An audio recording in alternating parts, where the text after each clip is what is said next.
High, কেমন আছো তোমরা সবাই? আজকে যেন খুব একটা স্পেশাল দিন, কিন্তু তার আগে আমাকে পুরো ঘরকে গুছাতে হবে। আর আমার তো মাথায় হাত যে আমি এত কিছু করব কী করে।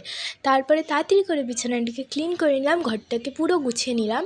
আর তারপরে মার সাথে রেডি হয়ে গেলাম ভোট দিতে যাব বলে। আর জানো, এইটা আমার ফার্স্ট ভোট। হ্যাঁ, আমি এই প্রথমবার ভোট দিচ্ছি, তাই ডাবল ডাবল এক্সাইটেড। তো আমি, বৌদি, রুমি দিদি, মা, কাকু কাকি সবাই মিলে বেরিয়ে পড়লাম। আর এই দেখো আমার ভোট কমপ্লিট। আমি এখানে শাইনের সাথে ফটো তুলছি। তারপরে বাড়িতে এসে ড্রেসটা চেঞ্জ করে একটুখানি বসলাম, কিছু কাজ ছিল। আর এই দেখো আমার ভোট দেওয়া তো কমপ্লিট বললামই। তারপরে আমি সায়নের সাথে গেছিলাম একটু অরুণ আইসক্রিম খেতে। না আমি খাইনি, ও খেয়েছিল, ওর থেকে একটু জাস্ট টেস্ট করেছিলাম। আর ওখান থেকে এসে আমাদের কালকে ছিল রুমি দিদিদের বাড়িতে ইনভিটেশন, তো আমরা সবাই মিলে ওখানে খেতে বসে গেছিলাম। আর একটা কেকেরও অর্ডার ছিল আমার।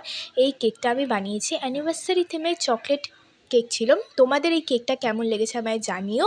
আর কাস্টমারের তো খুব পছন্দ হয়েছে। আসি।